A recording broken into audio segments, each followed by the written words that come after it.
اردو ادب کے چند مشہور و معروف کتابیں اور ان کے تخلیق کار اور تخلیقات: جے شنکر نسیم، گلزار نسیم، مرزا غالب، اردو معلّہ، عود ہندی، سر سید احمد خاں، آثار الصنادید، خطبات احمدیہ، سرکشی ضلع بجنور، اسباب بغاوت ہند، حالی مقدمہ شعر و شاعری، یادگار غالب، حیات جاوید، فرمان فتح پوری، اردو شاعری کا فنی ارتقاء، اقبال سب کے لیے، عبدالحلیم شرر، فردوس بری، ملک العزیز ورجنا، ختیجہ مستور، آنگن، راجندر سنگھ بیدی، ایک چادر میلی سی، مرزا ہادی حسن رسوا، امراؤ جان ادا، عصمت چغتائی، ٹیڑھی لکیر، ضدی،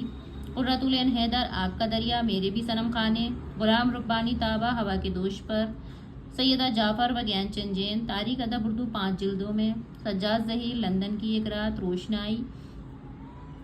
امتیاز علی تاج، انارکلی، ابوالکلام آزاد، غبار خاطر، تذکرہ، رشید احمد صدیقی، ہم نفسان رفتہ، تنزیات و مضاحکات، آشفتہ، بیانی میری، قمر رئیس، پریم چند، شخصیت اور کارنامے، شبلی نعمانی، موازنہ انیس و دبیر، شعر العجم، شمیم حنفی، کہانی کے 5 رنگ، عزیز احمد، ایسی بلندی ایسی پستی، گریز،